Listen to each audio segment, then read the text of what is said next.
The following is a conversation with a gentleman by the name of Micah Dank. Now, a vast majority of you, based on just how many views the video had received last week, were very impressed and very pleased with the content that was being produced between Micah and myself, mostly obviously Micah. Point being is that this episode here is something I felt, again, that should be spread as far and wide as possible, particularly because Micah does such a great job, in my opinion at least, of breaking things down. So with that being said, please keep in mind, folks, that this episode was available on the Patreon for I think about a month at this point, and there's a substantial amount of content, dozens if not hundreds of hours of bonus content and content that we can delve into there that YouTube would unfortunately nick us for. With that being said, folks, please please enjoy this freebie, and again, we will see you all very, very soon. Cheers.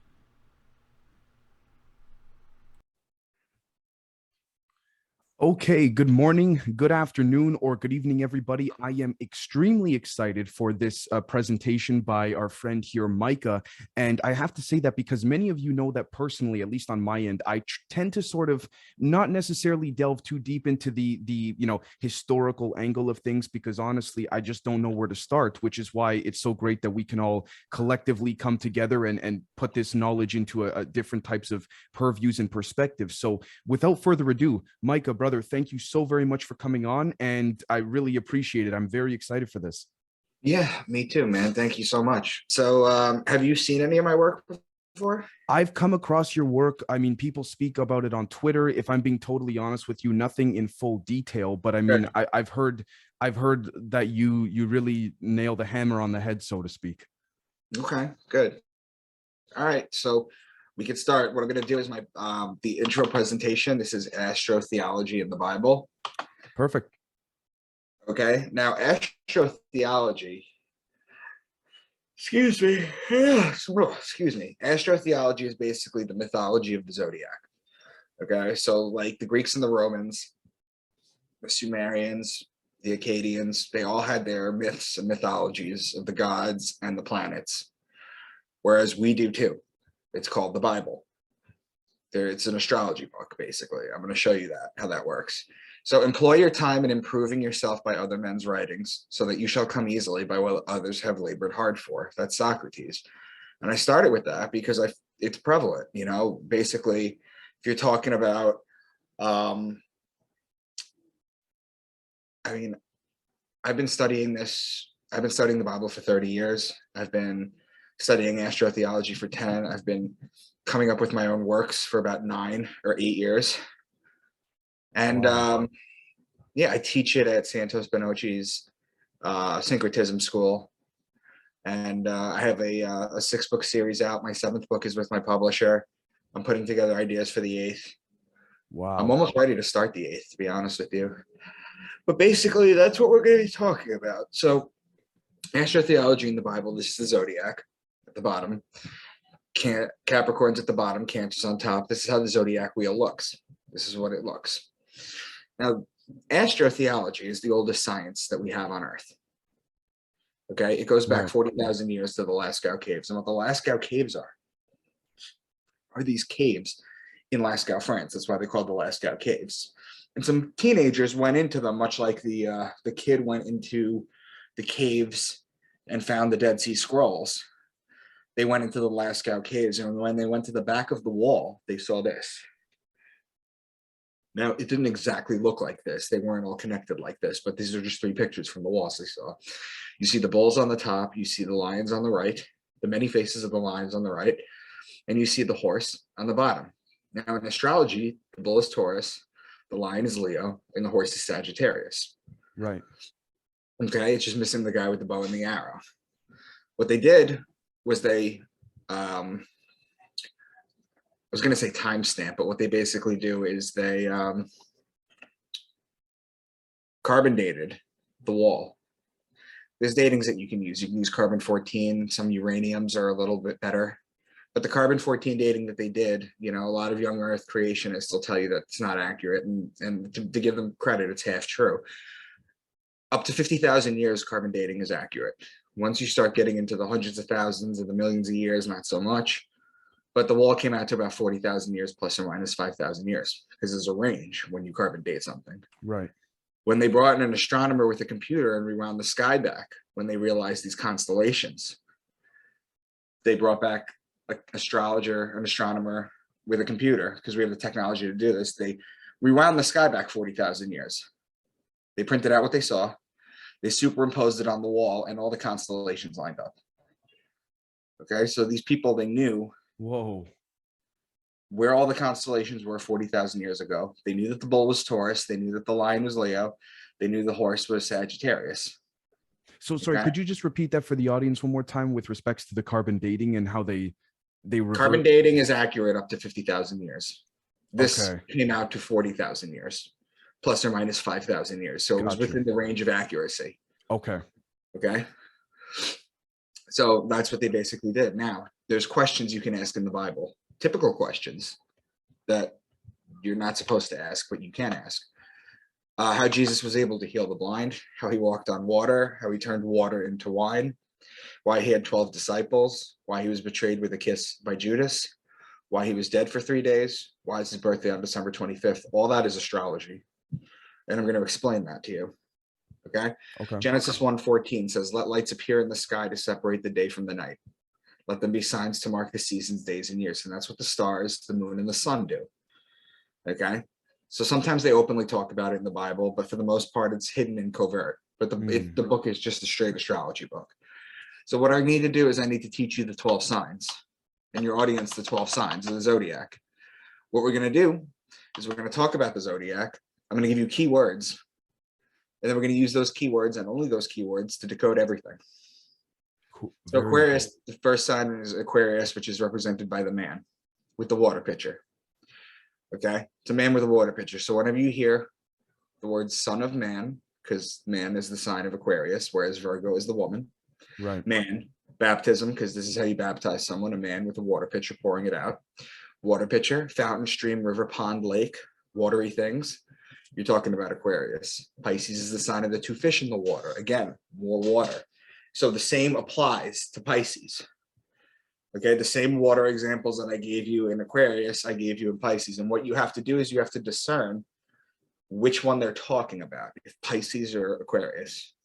But the ram is Aries. And in Aries, you have March 21st, which is the spring equinox. It's a 12-hour day, a 12-hour night. It's also the Passover, or the passing over of the sun over the equator. That's what Passover means in astrology, the passing over the sun and the equator. In Hebrew, or in Judaism, the sun passes over, well, God passes over Egypt. And anybody that doesn't have the lamb or the ram, Aries, the ram, they don't have the ram's blood on their door, because the Jews are the people of Aries. Okay, anybody that doesn't have the ram's blood on their door, the firstborn son is killed. In Christianity, the passing over is changed, and it's called the resurrection of God's son, Easter. Right. So you have Easter and Passover that are always in Aries. So whenever you hear ram, lamb, shepherd, ram's horn, you're talking about Aries. Taurus is the bull. When you see the sky and you see Taurus during the season where it's supposed to be, you know you need to put the plow on the bull in order to plant the seed so you can harvest in Virgo and Libra. So whenever you hear bull, ox, calf, or cow being a female bull, you're talking about Taurus. Gemini is the twins. It's the story of Castor and Pollux Troy, whose sister was Helen of Troy. It's the story of Achilles. So whenever you hear twins or brothers, they're talking about Gemini. Cancer is the crab, and it's the sideways moving creature. What the sun does, starting on December 25th in Capricorn, at the bottom of the wheel, like I showed you, it rises a degree. Then another, every single day it rises an additional degree, going alongside the wheel until it hits June 21st, which is in Cancer, which is the summer solstice. It's the longest day of the year, the shortest night of the year. Then just like the crab that walks sideways, the sun walks sideways for 3 days and stays at that height. And then on June 25th, it drops a degree. And then it drops another degree, and another degree, until it hits December 21st, which is the winter solstice. Okay? The ancients used to say that the sun was dead because it wouldn't rise above the horizon. And then it walks 3 days to the side like it did in June. So suddenly God's sun was dead, and then suddenly God's sun was dead for 3 days. And then it comes back to life, December 25th. Okay, that's the day that all the gods are born on, because the sun comes back to life and starts the same thing. You know, it Interesting. it goes up every day, and then 3 days walks sideways, down every day, walks 3 days sideways, up every day. It does this same pattern over and over If again. I could ask, Micah, not to deter you from your presentation, but what's with this number three? And I genuinely mean that because I see it not just in this particular case with your presentation, but I mean everywhere. 333. You know, the whole, whether it's dates, whether it's symbolism, you know, movies, you That's name what it. it has to do. That's what it has to do. As you'll see, like Jonah's in the big fish for 3 days. Right. Jesus is dead for 3 days, and it goes back to what the sun does for 3 days. Okay, I see. See, all this is solar worship. Okay, Solar worship. it's all solar worship. See, Jesus isn't the son of God. He's the sun in the sky of God. Okay, it's a play on words. So whenever you hear crab or beetle, and the reason you hear beetle is because the Egyptian zodiac, instead of the crab, they had the scarab, which is the beetle. Okay, so whenever you hear Okay. crab or beetle, they're talking about Cancer. Then Leo is the lion. He's the king. He's the lion of he's in the jungle. The ruling planet of Leo is actually the sun. So whenever you hear lion, lioness, or cub, you're talking about Leo. Virgo, the woman holding the wheat stalk. Remember before we said you plant in Taurus? Well, the Virgos would cultivate the wheat in Virgo in order to make bread for the year. So whenever you're talking about virgin, wheat, grain, seed, barley, corn, grainy things, things that you harvest, Virgo's harvest season, that's when you harvest. And that's September, basically. It's the end of August, September. Libra is the justice. It's the scales, it's the balance, it's the just one. And the reason it's the justice is because it judges God's sun as it passes over the fall equinox and begins its descent into winter, into cold, into death. See, when the sun passes over the equator in the springtime, it's celebrated as Passover and Easter. But when it passes over the equinox in Libra, it's being judged and sentenced to death. Okay, so the Jews always celebrate the new year on the fall equinox. So Libra is also wine season, which is when you plant for the grapes in Taurus, you can press the wine here. Libra is also olive oil season. That's when you press the olives. So you press the wine, you press the olives, and it has all to do with law. Law, judge, justice, the just one, divorce, marriage, court, things of that nature. That's Libra. Wine, vineyard, wine press, olive oil. That's also Libra. Scorpio is the scorpion, and he's the betrayer. When a scorpion bites you, it leaves an imprint in your skin that looks like two lips. It's where the mafia gets the kiss of death from. Okay, that's where they get that metaphor from. And it's why Jesus was betrayed by Judas with a kiss, because Judas, there's 12 disciples, each one of them represent one of the zodiac signs each. Judas happens to be Scorpio, the betrayer. So the sun is judged in Libra, right? Then it's betrayed in Scorpio. Finally, in Sagittarius, the man with the bow and the arrow. They shoot the sun and basically kill the sun. Because remember, in Sagittarius, you have December 21st. That's when the sun dies. And then it's dead for 3 days. And then it comes back to life. So anytime you're talking about death, it's in Sagittarius. So whenever you hear horse, bow and arrow, spear, horseman, they're talking about Sagittarius. And then finally, Capricorn is the goat because he likes to climb the mountain. If you look at the zodiac wheel, as I've explained, Capricorn's at the bottom. And if you have like a little marble that's walking alongside the zodiac wheel, it starts to climb up the mountain in Capricorn all the way to its height in Cancer. It's a metaphor. These are all deeply encoded metaphors. So those are the 12 signs. Do you have any questions about them? Because If I've I given you all the key words. Right. I mean, the only thing I can relate this to is that for the audience when they will listen to this later today is I mean the timeline and connections relative to, I'm not sure how much into the ET angle of things you are pertaining to modern day events, but I mean it's exactly as you seem to be describing it. It's just a reoccurring again, like a cycle, like a clock, whatever you want to refer to it as. I mean, if I'm being honest with you, brother, not so much questions I have, more so as just connections I'm making in my head, excuse me, to modern day events. And it's so, I'm very like taken aback by how many hundreds, if not thousands of years ago, all of this was presented, like you said, and with encoded messages, metaphors, you name it, and we Right. can directly relate that to what's occurring today. Right. Well, let me show you something real quick. This is the end of my presentation. This is the Sure. last slide. My point, once again, is not that these ancient people told literal stories and we are now smart enough to take them symbolically, but that they told them symbolically and we are now dumb enough to take them literally. Oh my gosh. I Wow, think that's wow, what you're wow. saying. My point, once again, is not that those ancient people told literal stories and we're now smart enough to take them symbolically, but that they told them symbolically and we're dumb enough to take them literally. Wow. Great, great point. I figured that's what you were trying to get at. Absolutely. Like nailed it on the head better than I could have ever said it. Yeah. Well, I didn't say it. I just found the quote. Fair enough. Fair enough. But now listen, you would think, right? We're talking animals, right? Right. We're talking like a goat. We're talking a ram. We're talking a bull. We're talking a horse. You wouldn't think that these random animals would make up the majority of the Bible, would you? Right. The fish, the two fish in Pisces, Yeah. the ram, the the man, the woman. Obviously, the man and the woman. Sure, there'll be plenty of examples of that. But this just seems like such a random amalgamation of things, right? And I just explained to you how it works in the cycles and why the signs mean what they mean. So now, sorry, before we go on, actually, I do have one question, if that's cool. Do you think, in your humble opinion, do you think that essentially there was one, I mean, again, history is based on, the one who tells it from their perspective, but of course, do you think there was some type of major chain of events affecting all of humanity as a species that was then disseminated into what you said, this Venn diagram of confusing terms and symbols and put into different books? well, what you'll see with my work, and I'm going to show you later on, because I kind of fill in all the blanks here with what you're asking. Right. What I'm going to decode and how I decode it with these 12 signs is the basis of every ancient book. It's the basis of the Quran. It's the basis of the Epic of Gilgamesh, the Enuma Elish, the Code of Hammurabi. It's the basis of the Book of the Dead. You're talking right. the Epic of Gilgamesh, which is Sumerian, which is where the flood story originates from. Okay, that's as far back as we go history with the Sumerians. Right. And to tie it into ET and aliens, I don't really talk about that. Sure. Although I tease it a little bit in my second book. But the answer to your question is basically this.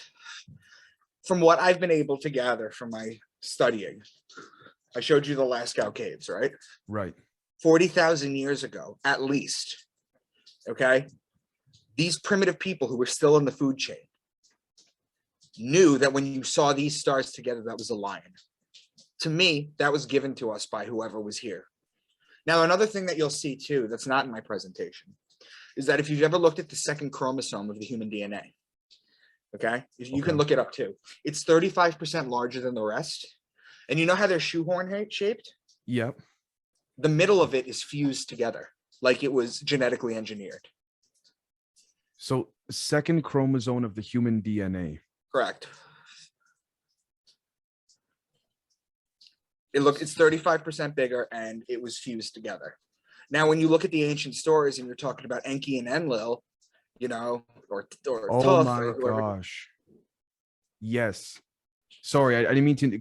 If it's all right for you to unshare your screen, just so I can show the audience real quick, and then we'll get right back to your presentation. Done. Thank you. I mean, again, for the audience, you guys can decide for yourselves, but I would tend to agree with Micah very strongly in a visual sense. I mean, you look at this and I'm not a scientist, but it looks like someone or something merged the two. Fused together, yeah. Wow. Okay. It was fused together, yeah, absolutely. And this is what we're doing in genetics right now: cloning sheep, doing this, doing that. We're relearning this ancient science.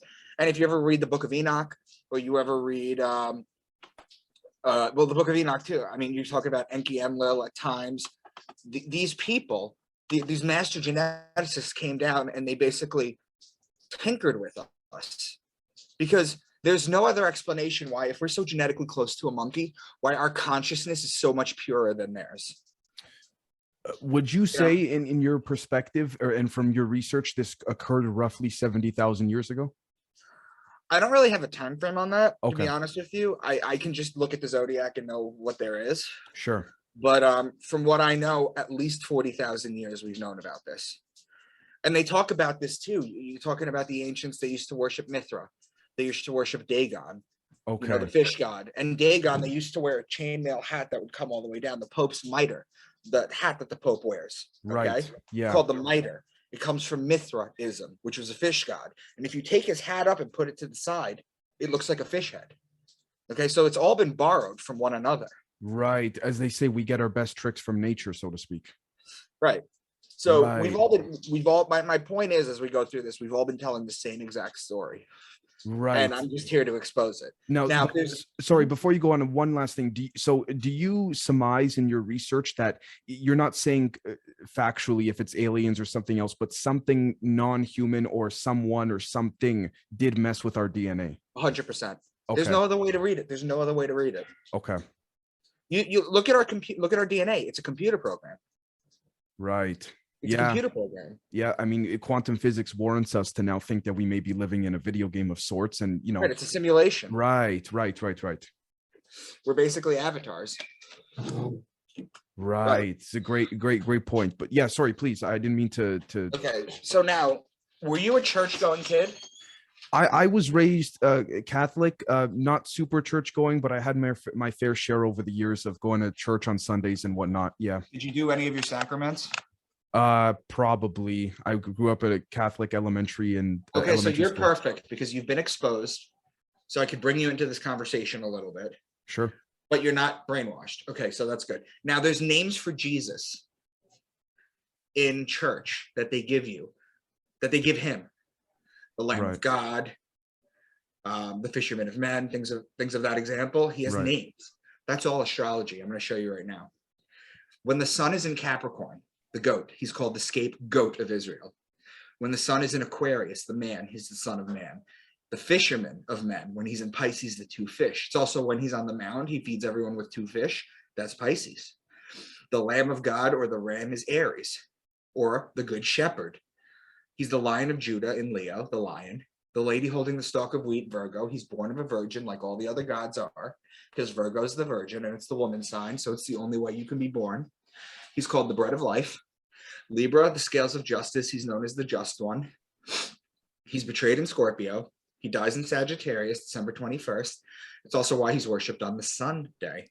See, the Jewish religion goes back to Saturn worship, Saturnalia. That's why they worship on, that's why their day of rest is the Saturday or the Saturn day. Okay. Okay. These are all names given for Jesus that are all astrology based. Okay. Now, if you look at this picture of Jesus that I have on the left, it's a stereotypical one. I'm going to draw your attention to a couple of things because you could literally, you can Google this and find this is a typical picture, right? Right. Okay. The sun's behind his head. Yep. His two fingers are up like this. The heart and the crown of thorns. Okay. Oh yeah, this picture is in like every one of my family members' houses, by the way. Very popular, common picture. Yeah. And you're also looking at the white and the red. He's always wearing white and red. If you look at Da Vinci's, if you look at Da Vinci's, excuse me, if you look at Da Vinci's Last Supper, white and red. Okay, watch this. The sun is always behind him because he represents the sun. Sometimes there's a Knights Templar cross in the sun.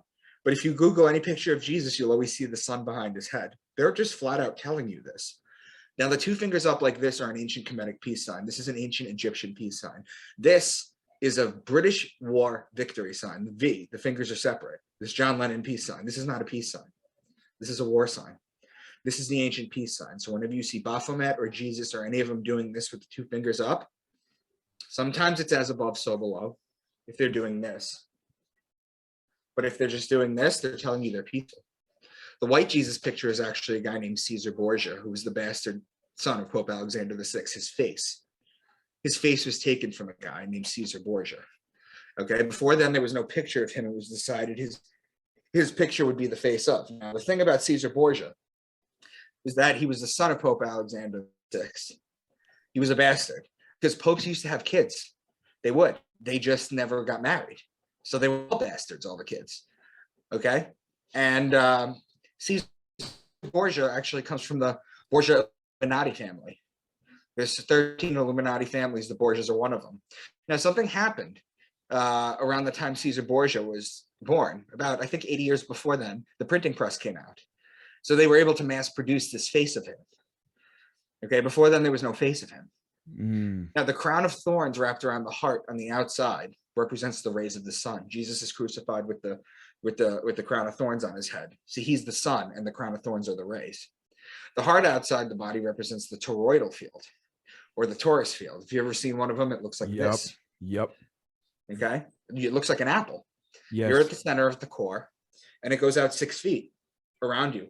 That's why the elites try and keep you 6 feet apart during this pandemic. It's so you can't energetically connect with anyone else. Huh. Okay?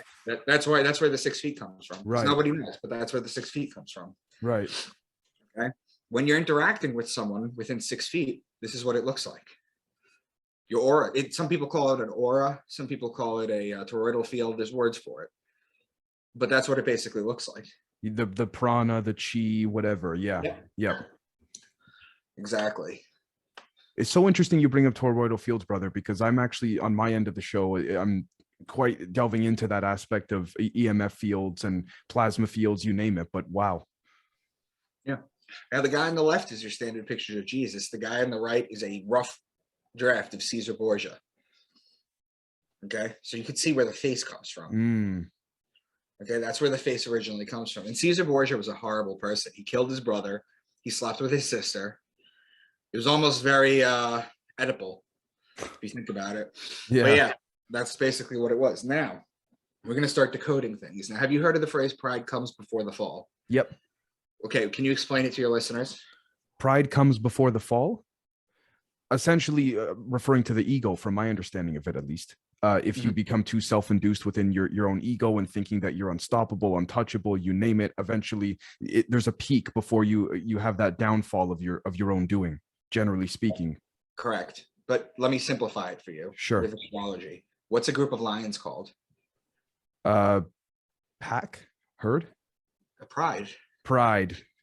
Sorry, I'm not good at that stuff. Pride of lions is called a pride. Pride is the lion. Lion is Leo. Leo is July. August. That comes before the fall.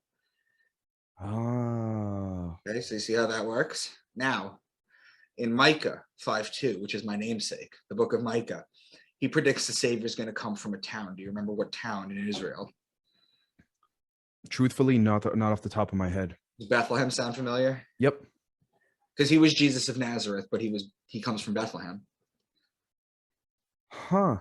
Okay, now Bethlehem, ready? But you, Bethlehem Ephrathah, though you are small among the clans of Judah, out of you will come from me one who will be ruler over Israel, whose origins are from ancient times. Bethlehem in Hebrew. You got to know Hebrew. You have to understand Hebrew in order to decode this. It makes sense because it's the Old Testament. Bethlehem is 2 words in Hebrew. Bet, B-E-T, means house. Lechem means bread. So the house of bread. Each zodiac sign is called a house or a mansion or an eon or an era. There's different words for it. The house of bread is Virgo. So when Micah says the Savior will come from Bethlehem, what he's really saying is the Savior will come from a virgin. You see how that's encoded in there? Right. I see that. Yep. Okay. Now, I'm going to read you Deuteronomy 32, and I've highlighted all the words already. There's 8 different signs, but I want to show you how astrotheology works. Okay. Sure. Remember those random signs that come together to form the zodiac? You wouldn't think that they're the basis of everything. He gave them honey from the cliffs and olive oil. Olive oil is Libra. Remember? From the rocky ground. He gave his people butter from the herd and milk from the flock. He gave them lambs, which is Aries, and goat, which is Capricorn. They had the best rams, again Aries, from Bashan, and the finest wheat. Wheat is the virgin with the wheat stalk, Virgo. They drank the best wine made from the juice of red grapes. That's Libra again. But Jeshurun became fat and kicked like a bull. The bull is Taurus. There's 8 signs right there, just in this one passage. Oh, holy crap. I see. Okay. Now, Wow. I didn't go over, there's 2 that I didn't go over, but I've italicized. He gave them honey from the cliffs. In the group of, in the star, in the sign of Cancer, there's a group of stars called the beehive cluster. So that's where the honey comes from, right? Metaphorically. Right. Okay. Now, he gave them milk from the flock. Well, where do you think the milk comes from? Holy crap. Yeah. The Milky Way galaxy. Right. Holy crap. Wow. The Milky Way galaxy, which is in the middle of Sagittarius. So now, when you're talking about Cancer, the beehive cluster, to Sagittarius, the Milky Way galaxy, okay, that's the land of milk and honey. It's not on Earth. It's in the heavens.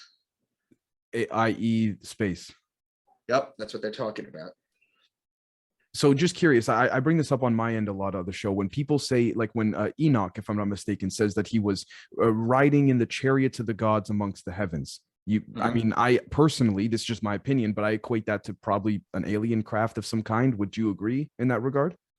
Well, one of these we can do the Book of Enoch because I have it decoded as well too. We're not going to be Oh, able to sure. do it. We're not going to be able to do it today because No it's just problem. the intro's like an hour long, longer. No problem at But all. we could definitely do that. But no, say that passage again. When Enoch claimed, I don't believe this is word for word, but when he said something along the lines of he was riding with the gods in their chariots among the heavens. Yeah, I, that's talking about going through the zodiac signs, mm, all the 12 signs of the zodiac. The okay. chariot is the sun. The chariot is the sun going through the 12 signs. These are all deeply encoded metaphors, but they're all talking about the same thing. Right. Okay. Okay. So now we're going to go into the Mount of Olives. Jesus led his disciples to the Mount of Olives after his last Passover so he could teach them a few more things, pray, and wait for Judas to betray him. While walking to the Mount of Olives, he gave the parable of the true vine. Okay. Look at the zodiac that I have on the left and follow along with me. Okay. Sure. You got to understand too, is that not only are all these signs mentioned, but they're always mentioned in patterns. Okay. If you know anything about astrology, your neighboring sign and your opposing sign are the strongest signs to your sign. Okay. So now Okay. Passover takes place in Aries, as I've mentioned, right? Right. So you're in Aries. Right after that, he walks to the Mount of Olives. Well, I made a point that olives are Libra. That's the opposing sign. So you go from Aries to Libra, right? Oh, I see it. Yes, yes, yes. Okay. Okay. So now you're in Libra. Okay. Okay. They're waiting for Judas to betray him. The betrayer is the scorpion, right? So you're going from Aries to Libra, and then the betrayal is the next sign after Libra. While he's waiting to be betrayed in Libra, he gives the parable of the true vine. That has to do with the grapes. That has to do with the wine. That's still in Libra. So this is how you decode things. Okay, you follow the zodiac wheel and you follow the clues that they give you. Okay, and that's basically what this all is. Revelation 4:7. The first living creature was like a lion. The second was like an ox. The third had a face like a man. The fourth was like a flying eagle. Now, there's people out there that think that during Revelation, during the end of times, that this creature is going to be in heaven, right? Mm, Let me see if I can make more sense for you than that. The first living creature was like a lion. That's Leo, the lion. The second was like an ox. That's Taurus, the bull. The third had a face like a man. That's Aquarius, the I man. see. Yeah. The fourth was like a flying eagle. In astrology, the scorpion is the belly crawling creature, the lowest form of life on earth. Remember in the book of Genesis, when they eat the fruit, and it was never said that it was an apple. In fact, a lot of people say that it could have been a fig because Buddha was enlightened under the fig tree, which was before that time. Mm, And they always used to borrow from each other's stories. But God cursed the snake to crawl on his belly. The snake used to be able to walk, right? So that was a punishment, crawling on your belly. So the scorpion is basically below dirt. Now its evolved form in astrology becomes the eagle, which is the highest flying form of life on earth. And the eagle evolves form is the phoenix. So Scorpio evolves twice. It evolves to the eagle and then to the phoenix. What is the story of the phoenix? It's a flaming ball that dies and it's reborn. It's the story of Jesus. It's the story of the sun. Okay, it's the same story. right. So the eagle becomes Scorpio. Leo, Taurus, Aquarius, and Scorpio are the four fixed signs of the zodiac. In astrology, you have things like mutable signs, cardinal signs, and fixed signs. The reason they're called fixed is because they're fixed in their season. Leo is right in the dead of summer. Taurus is the Mm, dead of spring, Aquarius winter, Scorpio fall. Okay. Now it goes even further than that. Watch this. Lion, Leo, man, Aquarius. Those are opposing signs. Ox, Taurus, Eagle, Scorpio. Those are opposing signs. Makes an X through the zodiac wheel like oh my this. God. Okay, so what's more realistic? Okay, that there's going to be an actual random animal in the sky with all these amalgamations, or something that fits this pattern. I'm gonna go with what fits the pattern. Going back to the final slide of your presentation there with respect to literal versus metaphorical. Right. Okay. Now, Revelation 12. A great sign appeared in heaven, a woman clothed with the sun, with the moon under her feet, and a crown of 12 stars on her head. She was pregnant and cried out in pain as she was about to give birth. Then another sign appeared in heaven, an enormous red dragon with 7 heads and 10 horns and 7 crowns on its heads. Its tail swept a third of the stars out of the sky and flung them to earth. Again, people think there's going to be a giant woman and a dragon attacking her in the sky. Okay. Now watch this. A woman clothed with the sun is the sun clothed in Virgo. It's a metaphor for the sun being in Virgo because it's clothed, right? So the sun's, you follow the metaphor, right? Yes. Okay. Yeah. Now, if the sun is in Virgo, the moon will be at her feet. So we have 12 zodiac signs. There's a 24-hour-a-day clock. So the sun spends 2 hours a day in each sign. Okay. If the sun is in Virgo, that's between 4 and 6 p.m. Okay. Because Cancer is the height of the zodiac wheel. So that's noon. Okay. Yep. And then 2 signs over, you add 4 hours. It's just simple math. So from 4 to 6 is Virgo.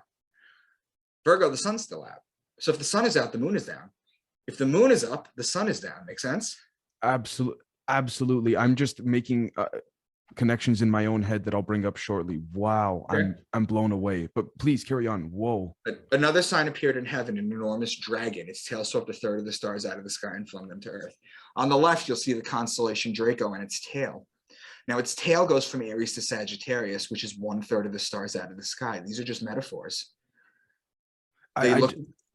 Yeah, sorry. I just want to point out to those that are going to be watching or listening to this, keep in mind, guys, for on my end of things with respects to the extraterrestrial angle, the reference to Zodiac over and over again, maybe or maybe not, it's a fluke that the alleged team put together from the Roswell crash was called Zodiac, and there were 12 members of the Zodiac team.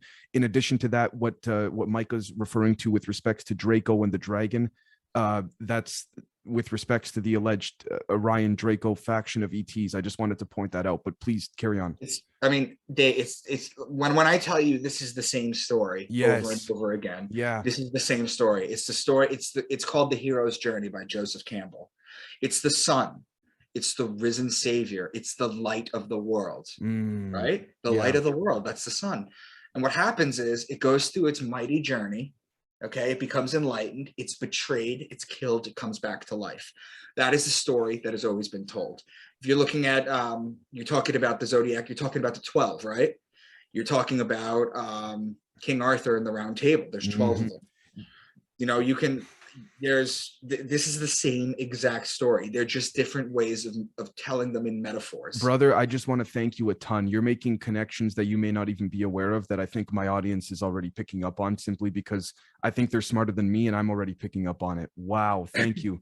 I know we're not even done this, but I got to have you back, man. This is incredible. And in your opinion, do you think we are currently, I'm genuinely asking, going through that cycle of awakening? Relative to, we're in the age of Aquarius right now, and I'm going to get into what happened with that. Okay, because I'm going to show you how to use astrology against us, and I'm going to show you how we can use it to better ourselves.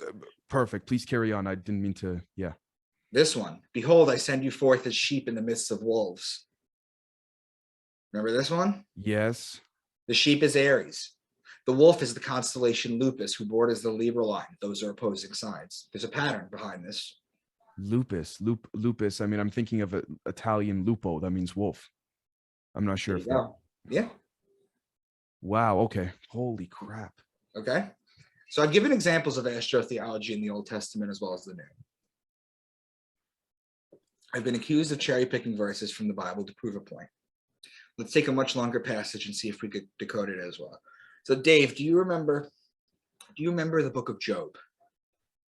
I mean, I'm familiar with it, but not like verse for verse. I couldn't say off the top of my head. So let me fill in the blanks for you. Job was a righteous man who had everything. He had family, he had a wife, he had land, he had animals, he had money. And he was righteous. He was a pious man. Okay. Satan goes up to God and says, the only reason he's pious is because he has everything. If you take away his stuff, he'll curse you. And God goes, I don't believe it. He's one of my most loyal. You can do whatever you want. So he takes the bet. He tells Satan, you can do whatever you want to him, but you are forbidden from taking his life. So Satan goes, fuck yeah.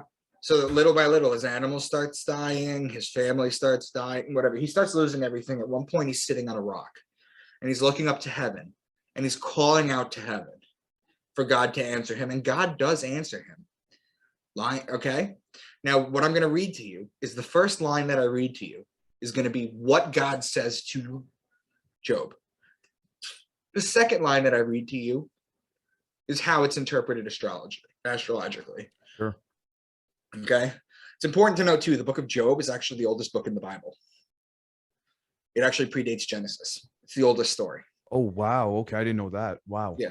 Now, the reason it was put there is because in 100 AD, they had something called the Senate of Jamnia, or the Council of Jamnia, where a bunch of, believe it or not, in 100 AD, the Old Testament wasn't canonized. So the books were out of order. People would read them out of order. They finally put them in order in 100 AD. I've heard this. Yeah. So that is true then. Yeah. And Okay. the interesting thing too is that when they were doing this in 100 AD, something interesting happened. You know what the oldest gospel is? It's the No. Gospel of Mark. It came out in 70 AD. So they were aware of this gospel that spoke of the Savior Jesus. And they decided whether or not at that juncture in human history, in 100 AD, whether or not to put it in the Old Testament. There would have been no difference between the Old and the New Testament, between Christians and Jews. None. Holy crap. And that would have created, God knows, I mean, the power structures, the hierarchy. Yep. But as I'll show you, they needed Christianity. They needed Christianity. They needed a new religion. Okay. So let's go over Job. Can you lead forth the Mazzaroth? This is God speaking. Now, the Mazzaroth literally means the zodiac. Okay. Mazzaroth over time becomes Mazalot, which survives in Judaism today as Mazel Tov. And you know how old that is. Yeah. It's old. Yeah. Mazel Tov literally means good fortune from the stars. So what's the Lord's challenge to Job? He says, can you bind the chains of the Pleiades? Can you loosen Orion's belt? Those are obvious star metaphors, right? The rest are not so much. Can you bring... Sorry. I'm getting my own interpretation of this. From an extraterrestrial angle, the Pleiades refers to the star system, the Pleiades, and there are allegedly human-looking ETs called Pleiadians from there. Yes. That I know. And can you loosen Orion's belt? Apparently, the Orion Draco faction trying to control us, that same reptilian shape-shifting faction, they're from the Orion constellation, in correspondence with all the pyramids pointing to the Orion constellation. Anyways, just wanted to point that out. No. You bring your own to it. That's fine. And I agree with the Pleiadians, because you'll see when I do the book of Revelation, if I come back on. Absolutely. When they talk about like the 7 stars or the 7 sisters, right? Those are the Pleiades. Okay, so can you bring forth the constellation in their season, or lead out the bear with its cubs? The constellations are the zodiac above, and the bear and its cubs are Ursa Major, the Great Bear, and Ursa Minor, part of the Big Dipper. Who can tip over the water jars of the heavens? Well, the man with the water jar pouring it out, that's Aquarius. Right. That's literally Aquarius. Do you hunt the prey for the lioness and satisfy the hunger for the lions? That's Leo. Who provides food for the raven? That's the constellation Corvus, which means raven and borders on Virgo. Do you watch where the doe bears her fawn? That's Mariga, meaning deer, and is located in Orion. Who let the wild donkey go free? That's Acellus Borealis, meaning donkey, and is located in Cancer. Will the wild ox consent to serve you? That's Taurus. The wings of the ostrich flap joyfully. That's Lambda Achille or Al Thaliman, which means 2 ostriches in Arabic. You see where I'm going with this, right? Yeah, yes. And I'm see also how it's literally every line. And I'm also thinking of also the zodiac, the circle. Yeah. Right. Do you give the horse its strength? It laughs at fear, afraid of nothing. It does not shy away from the sword. The quiver rattles against its side, along with the flashing spear and lance. Sagittarius with the bow and the arrow. They mentioned the spear. The spear is the weapon of death in the Bible, and death comes in Sagittarius. Okay. Now think about it. What are the 2 most important murders in all of the Bible? The death of Jesus, and there you go. And hold on before you go on. The death of Jesus. How is he killed? On the cross, nailed to the cross, whipped. But that's not how he's killed. Oh, sorry. Then I don't want to pretend like I know. Then if it's the spear of destiny, he's stabbed in the side to check if he's dead. That's right. Okay. Now, what would the other important murder be? Who was one of his disciples that hung himself? No, I'll give you this one. I'll tell you what. Cain and Abel, the first murder. Cain and Abel. The first murder. Huh. In the Old Testament. Right. Yeah. I'm just piecing this together. My history on this is a little rusty. So Jesus is stabbed with a spear. Okay. Cain and Abel. Cain hits Abel in the head with a rock and buries him. That's not a spear. But do you know what the word Cain, the name Cain in Hebrew translates to? Not sure. Spear. Oh, shit. So spear is the weapon of death. Spear is the weapon of death. So when he's talking about the flashing spear and lance, that's Sagittarius. In Sagittarius, that's the horseman. That's the death. Because remember, December 21st, I'm going to drill this in your head. December 21st, the day the sun dies. There's 4 gospels. Jesus dies 4 times, right? Right. Okay. There's 4 horsemen of the apocalypse. Of the horsemen is Sagittarius. There's 4 of them. There's 4 deaths. Wow. Holy crap. I can't, by the way, I just wanted to point out, as you're presenting this, I can't help but think that this is exactly what our species has gone through before. We're just a species going through, hit on the head with amnesia. And yeah, that's the best way to put it. We are gods with amnesia. And this is a cycle that has happened probably to our species many, many times before. Yep, because it takes thousands of years to learn the cycle. Do you know why it's so important? Why this is the basis of everything? People are going to be asking, well, it's cute that you know all these connections, but what's the point? I'll tell you what the point is. We live in a modern society that is about to go full balls to the wall with incorporating men with machine. Yeah. Okay. Yep. Technology is just, but take all that away. 40,000 years ago, you're in a cave. Okay. Your woman is pregnant and she's at home. You're out hunting. You're in the food chain still. You don't have computers. You don't have watches, smart clocks, phones. You don't know what day it is, what month it is. You don't know what time it is. Right? Right. You don't know. Finding God would be low on that list. Yeah, very we would primal. need to know. We would need to know what berries we can eat, which ones will kill us, which ones will make us shit our pants. Right. We need to know basically what plants are good. We would have to find hallucinogens all over again. Yeah. Medicine, a form of education, invent the wheel. We'd also need to know the seasons. Because you remember how in Game of Thrones, they kept saying winter is coming? Yeah. That's the fucking truth. Because what happens? If you don't plant in Taurus, if you don't look at the sky and realize that it's a bull, and you're an ancient person, and you didn't put the plow on the bull, we have machines that do it now, but you didn't put the plow on the bull, and you didn't plant, then you're not eating bread, you're not eating grains at the end of the year. And then what happens? You don't know when winter's coming, so it's going to show up one day. So we needed to know the calendar, okay? Now, it just so happens that the sun tells the hour of the day, the moon tells the day of the month, okay? And the zodiac tells the month of the year. It's a perfect calendar. We had to spend thousands of years tracking the stars to learn that. Okay, that's why this is so important. That's why all this is encoded. The reason it's encoded in the Bible is because this is power. As I'm going to show you as we continue to go along, I'm going to show you that astrology is power. J.P. Morgan said that millionaires don't need astrology, but billionaires do. And it's true. If you can read the heavens like I'm going to teach you to do, you'll see patterns and you'll realize how to basically survive.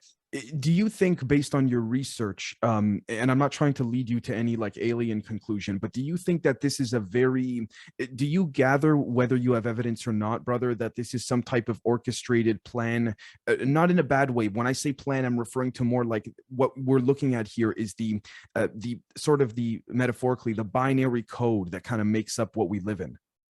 You know what I mean? I think so, yeah. The Bible is a combination of a couple things. Okay. It's astrotheology, which I teach and I'm the best at with what I do. I'm not there's other great astrotheologists out there, but for how I teach it, I'm the best at my little niche that I've grooved.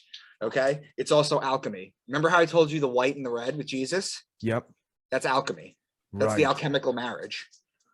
Okay. The 2 colors. That's the alchemical marriage. Okay. And it's also the tarot, the Torah card, the tarot card. The Bible is an incredible book. I'm just teaching you the astrology. Right. So then he says, does the eagle soar at your command and build its nest on high? That's Aquila, which is the Latin name for eagle and is a constellation a few degrees above the celestial equator.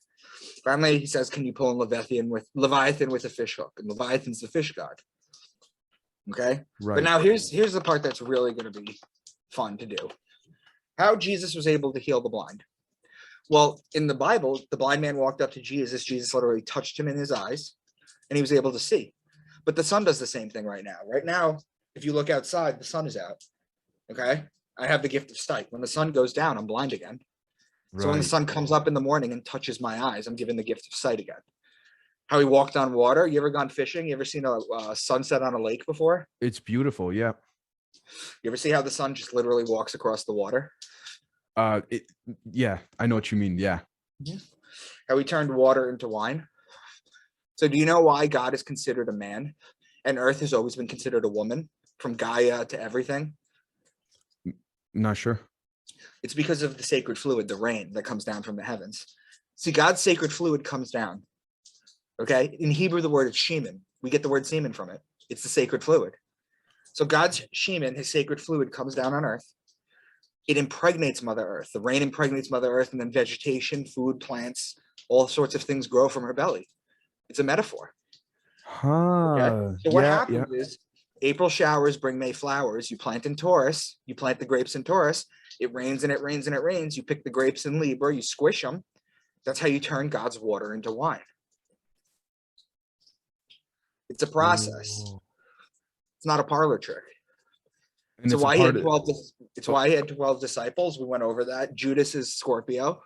I'll give you one more. Simon Peter. You've heard of him, right? The disciple. yes. Well, your name is David. People call you Dave. Yeah. My name Mhm. is Micah. My friends call me Mickey. Everyone has nicknames that make sense. Right.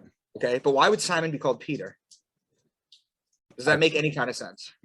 On the face value, no, not to me at least. You have to understand astrology. Okay. Simon becomes Peter. Do you remember what Simon's job was on earth? He No. was a fisherman. Okay. Okay. And what sign is the fish? Aquarius. Pisces. Pisces, sorry. Pisces is the two fish. Okay. Do you know what the ruling planet of Pisces is? It's Jupiter, or Jew Peter. So that's why his name is Peter. These are all just names. Why he was betrayed with a kiss by Judas. We went over that. Why he was dead for 3 days. We went over that. Why is his birthday on December 25th? We went over that.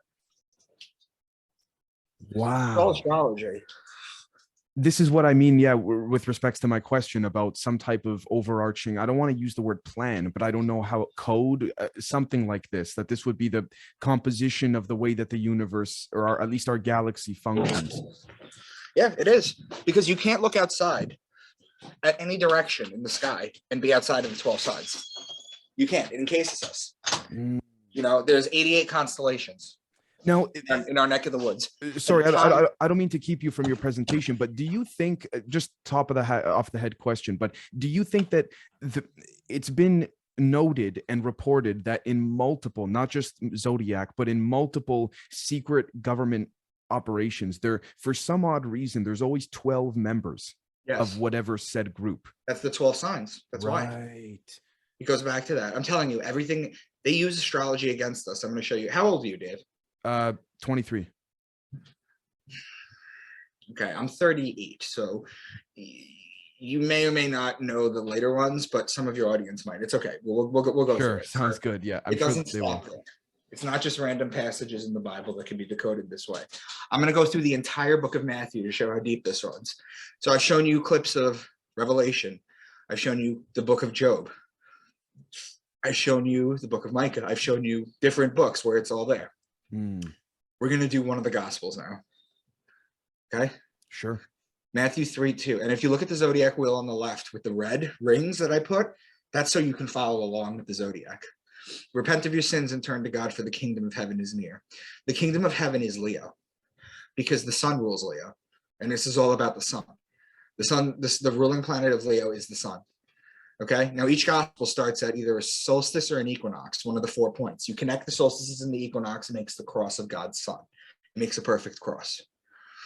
The closest sign, the closest to Leo would be June 21st in Cancer, the summer solstice. So that's where it starts.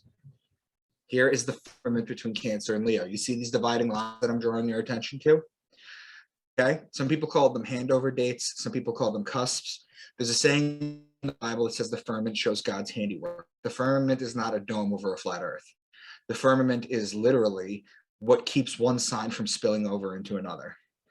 Okay, now the next passage, Matthew 3:4. John's clothes were woven from coarse camel hair, and he wore a leather belt around his waist. For food, he ate locusts and wild honey.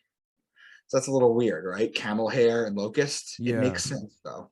Now, if I take Leonardo da Vinci's Vitruvian Man and superimpose it on the zodiac, we can make sense of this. Cancer being the head is where he eats the wild honey, because the mouth is there. In Cancer, there's a star cluster called the beehive cluster. Bees produce honey. Leviticus 11, what's clean and unclean to eat. All flying insects that walk on all fours are to be regarded as unclean by you. There are, however, some flying insects that walk on all fours that you may eat, those that have jointed legs for hopping on the ground. Of these, you may eat any kind of locust, there it is, katydid, cricket, or grasshopper. Notice how they're all trying to get us to eat bugs now. Can I also mention, just for the sake of it, just to throw in my 2 cents, if that's cool, there's allegedly an alien species that is insectoid looking. I don't know if that factors in at all, but they've been known to allegedly interfere over ancient human, our ancestors past and what have you. But okay, wow. A little lower down on the body. So we were in Cancer, now we're in Gemini, where his arms and his chest are. That's where you wear a coat. His clothes made out of camel hair. There's a constellation, Camelopardalis, which is in Gemini. So right now you have the head and the upper body so far. A little lower, you go to Taurus. You see the arrow. This is where the belt would be. The bull represents Taurus, and the female is the cow. That's where you get leather. Regarding the belt, Orion's belt sits between Taurus and Gemini. So that's where you get the leather, and that's where you get the belt from. Okay. So next would be the baptism. Now, how are we going from the beginning of Leo, where we were, to a water sign to signify the baptism? You go across the zodiac. Cross signs, as they are known, are signs opposite locations. For example, Aries and Libra are cross signs. This is very important. The sign's 2 most important signs are its neighboring and its cross sign. I'm going to drill this in your head. They're encoded in this book as well. Here we see how it makes a leap from one firmament to the other. The man with the water pitcher in Aquarius is personified as John the Baptist with the water. It's important to note, too, that John the Baptist and Jesus are always exactly 6 months apart. When you think about the fact that Jesus is born on December 25th and rises a degree a day, then that must mean that John the Baptist is born on June 24th and decrease a degree a day. This is why in John 3:30, John says, he must increase, but I must decrease. It's also why the St. John's Day is exactly 6 months to the day of the birthday of Jesus. You can look at any Catholic calendar. The next story is the temptation of Jesus. So we're going back to the Cancer Leo firmament of July 24th. He's tempted for 40 days by the devil. So what do? Just count 40 days, right? If he's tempted for 40 days, just count 40 days. Just follow the calendar. This takes you to September 2nd. That's right in the middle of Virgo, the lady with the wheat stalk, remember? Mm-hmm. What does the devil say? Matthew 4:3, if you are the Son of God, tell these stones to become loaves of bread. Here we see the mention of bread, which tells you that the sun is in Virgo. The next passage, Matthew 5:17 and 22. I did not come to abolish the law, and if you are even angry with someone, you are subject to judgment. Okay, so we were just in Virgo with the bread, and now we're in Libra with the law. Okay? Matthew 7:15, 16. Beware of false prophets who come disguised as harmless sheep. And can you pick grapes from the thorn bushes? The sheep and the ram are the ram in Aries, and the grapes are in Libra. Once again, these are opposing signs. Moving along, Matthew 13. Later that same day, Jesus left the house and sat beside the lake. The story now moves from Libra to the barrier between Aquarius and Pisces, as he is right beside the lake. So those are the 2 water signs. Now, I didn't mention this before, but Aquarius is actually an air sign in the zodiac. Because there's water in it, it can be used to describe water. Okay? Whereas Pisces is actually a mutable sign. It's actually a water sign. Okay? So the story now moves, okay? The barrier between Aquarius and Pisces. Okay? The barrier between Aquarius and Pisces, its cross sign is Leo Virgo. So you could talk about Leo or you could talk about Virgo. The firmament allows you to talk about either or. Okay? As it's across from Virgo, the wheat stalk and the grains, is it ironic that the next parables are the wheat and the weeds, the mustard seed, and the yeast? Okay, moving right along, next is the fishing net parable. So we simply just go back from Leo Virgo to Aquarius Pisces in order to access Pisces to talk about the fish. Gemini is the sign of the 2 men, it's technically twins. However, there's just a short mention of brothers in the next passage. He's just the carpenter's son, and we know Mary, his mother, and his brother, James, Joseph, Simon, and Judas. This ends at the firmament of Gemini Cancer. So we were in Gemini talking about it. You're still in Gemini at the firmament of Gemini Cancer. But if you follow the firmament of Gemini Cancer to its cross sign, Dave, what two signs is it between? If we follow the firmament to Gemini Cancer. Right there. And then just follow that directly across. What two signs?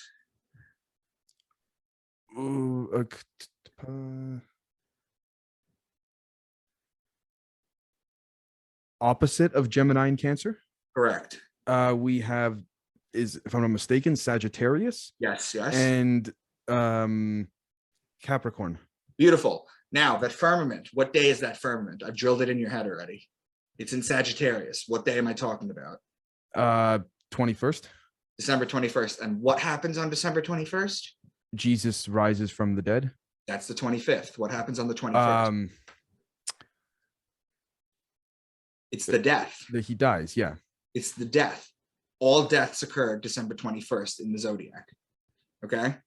Now, what's the very next passage? We're in Gemini Cancer. You're going to go across Sagittarius Capricorn. So would you think that the next passage would refer to death?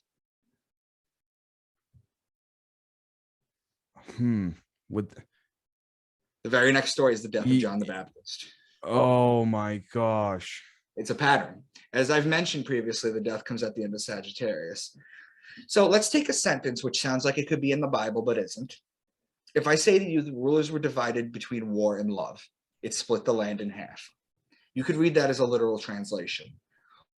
Or the ruling planet of Aries is Mars, who's the god of war. The ruling planet of Libra is Venus, who's the goddess of love. There's your war and love. If you connect it like I did here in the middle, it splits the zodiac or the land in half. This is how the metaphors work. Can I just throw in as well for the audience, the ruling planet of Aries is Mars, who is the god of war.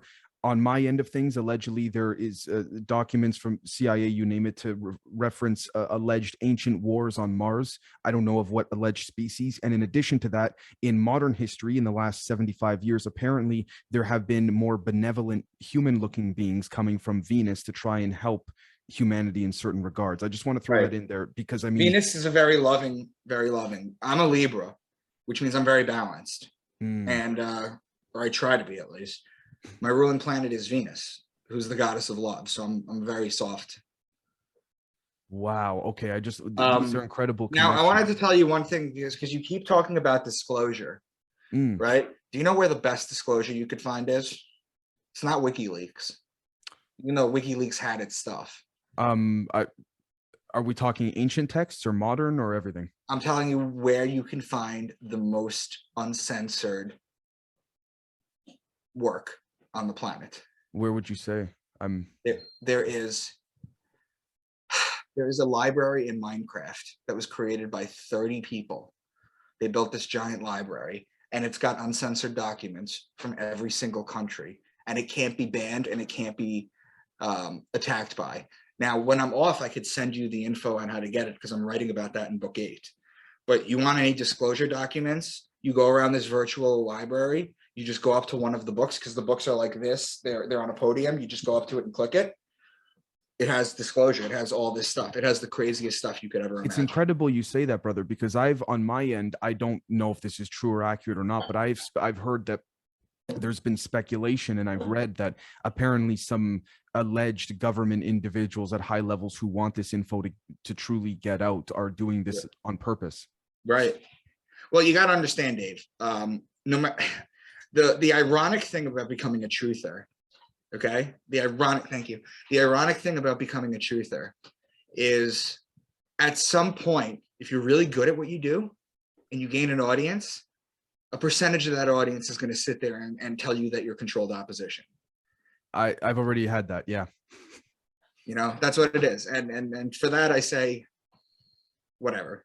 Apparently, well, I can attest to that. Apparently, I'm CIA. I'm all these kinds of things. I haven't gotten the check yet, but yeah.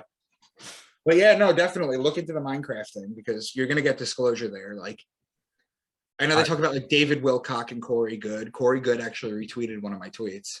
Oh wow, that's awesome. I'm gonna show you. It's in this presentation. Oh sweet. I'm going to show you. Yeah. Corey Good actually did. And then I reached out to him again because he's doing some, they're doing some there's doing some like documentaries and stuff. But he hasn't written back to me. I don't know. But I just wanted to mention as well in your previous slide, I think pertaining to the quote, beware of the wolves in sheep clothing or something like this. Yeah. I just wanted to let the audience know, for those watching and listening on my end of things, the ET potential ET angle there, because in the 2002 Crabwood crop circle binary message that still has yet to be officially explained, the exact same words were depicted there. Be careful of the bearers of false gifts. Much pain but still time was what that binary code translated to in 2002. But please carry on. Okay. All right. So Matthew 14, 17, and 32, but we only have 5 loaves of bread and 2 fish. And then he feeds everyone with that. Well, the bread and the fish, the bread is Virgo and the fish are Pisces. Those are opposing signs. Pisces is the 2 fish, which is why he fed the masses with 2 fish. As far as the 5 loaves of bread go, I started my description with Aquarius, right? But the year actually starts in Aries. So if you count 5 signs from Aries, you get Virgo, the loaf of bread. That's why there's 5 loaves of bread, because it's 5 signs. I mean, brother, you're on the ball. You can't deny this stuff. Like, this is the cross of God's sun. This is what it looks like. This is when you connect the solstices and the equinoxes, right? This is what it looks like, this red line.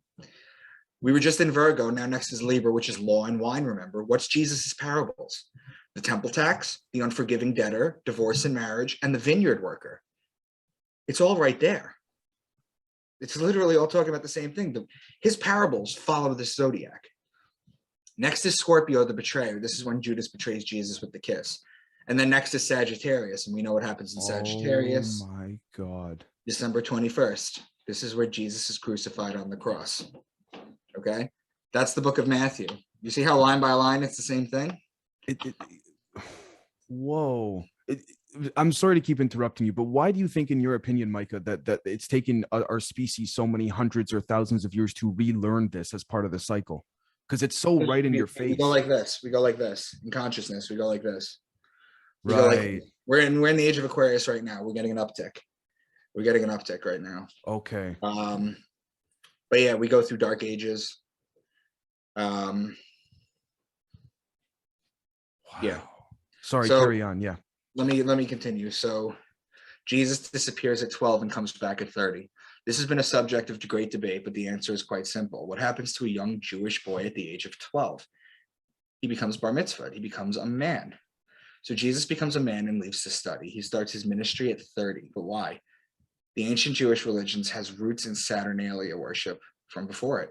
That's why their day of rest is a Saturday or the Saturn day. So why 30? Well, Saturnalia worshippers said that if you were not allowed to become a teacher until Saturn came back to the point it was when you were born, it just so happens Saturn takes 30 years to come back. So that's why he disappears at 12 and comes back at 30. It's not really anything crazier than that. That's what it is. Now, the sun tells the hour of the day. The moon tells the day of the month. The zodiac tells the month of the year. That shows me creation. That shows me creation. You want to believe in God by clues that he leaves? This is the biggest one to me. I am in full agreement. I mean, you're blowing me away, man. I mean, and wow. It's all falling into place for me mentally. I know I'm not the sharpest with respects to astrology, and I got a lot to learn. I'm by no means an expert, but I'm just making parallels on my end to my research, and it's right. just, and it's, by the way, it's got nothing to do with decoding the Bible on my end, and the fact that they still synergetically fit tells me a lot, like a lot. Right. Thank you so much for this information, by the way, man. Yeah, no problem, man. All right. So Moses goes up to get the 10 commandments. And when he comes down, he sees them worship a golden calf.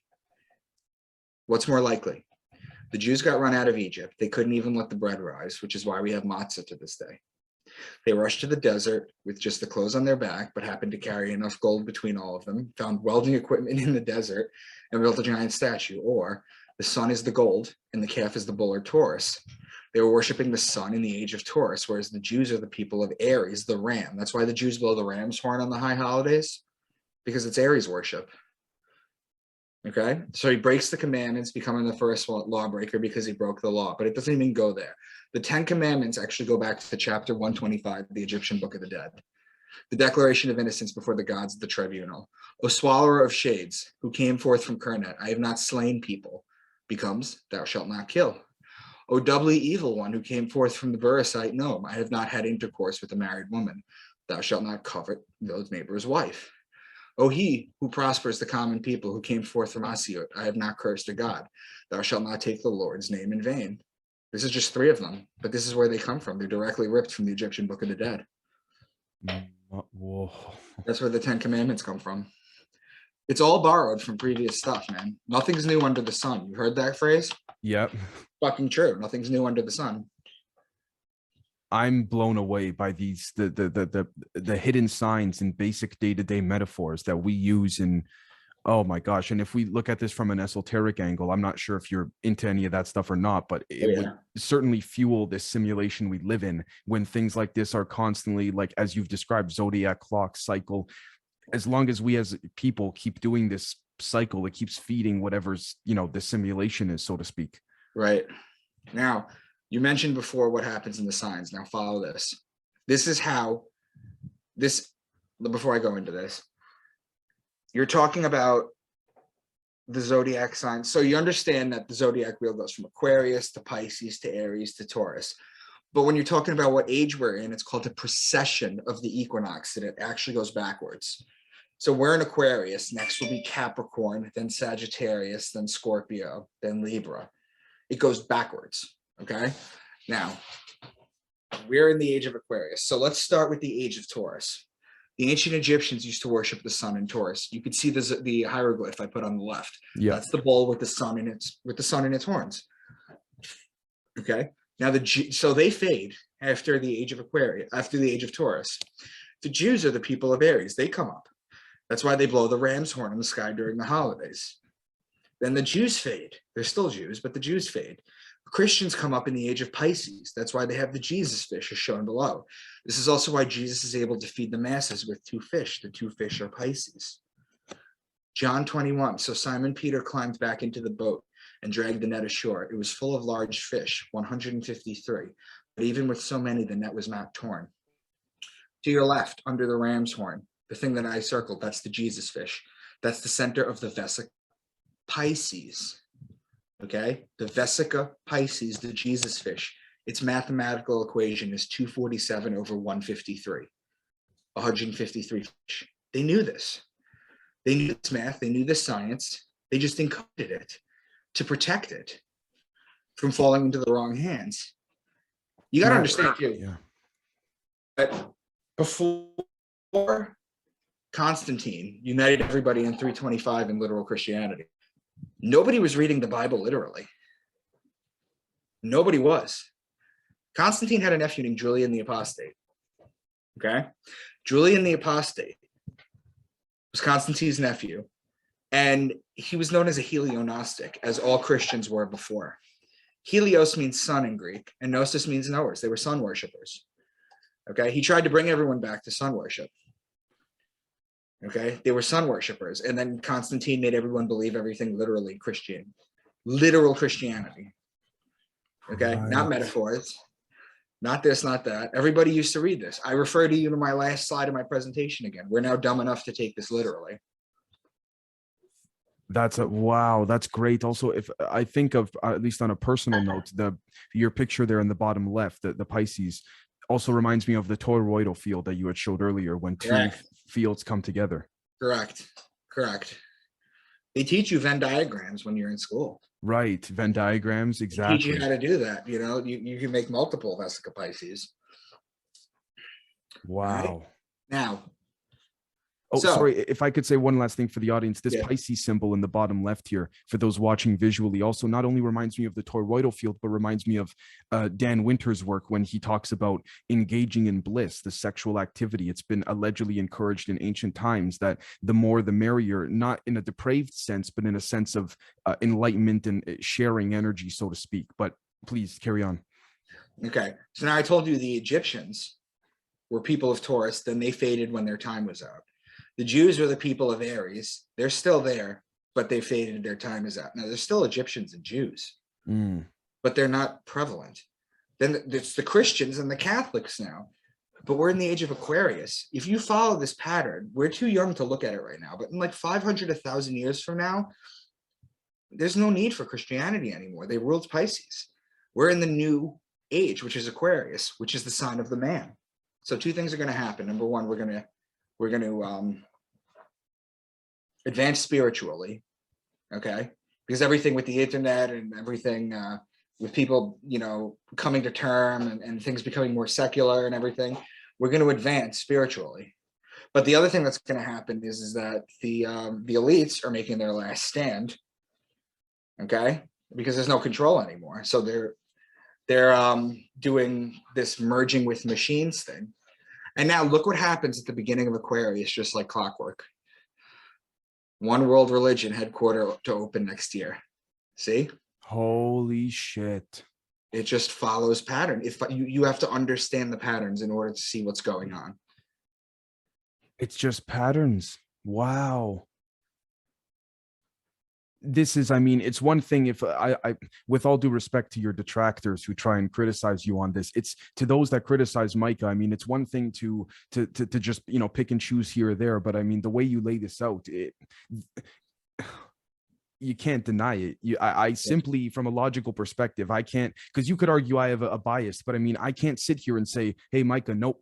I mean, that would just be blatant denial of logic. Right.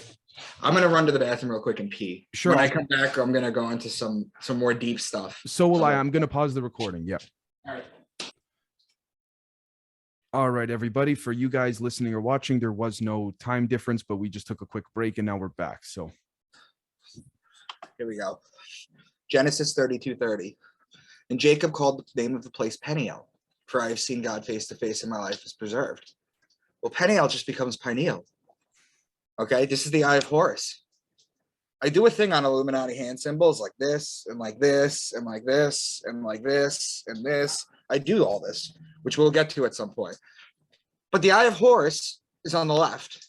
right. Okay, and on the right is a sagittal cut of the human brain with that little nipple thing in the middle. That's the pineal gland, and the brow ridge with the 7 above it, that's the eyebrow ridge like this. That's corpus callosum. It's the same thing. They knew about this. Now, in many Buddhist traditions, 49 days is the total mourning period, with prayers conducted every 7 days across 7 weeks. These Buddhists believe that rebirth takes place within 49 days after death. And it just so happens that the pineal gland becomes visible on the 49th day of gestation. It just so happens. Wow. Wow.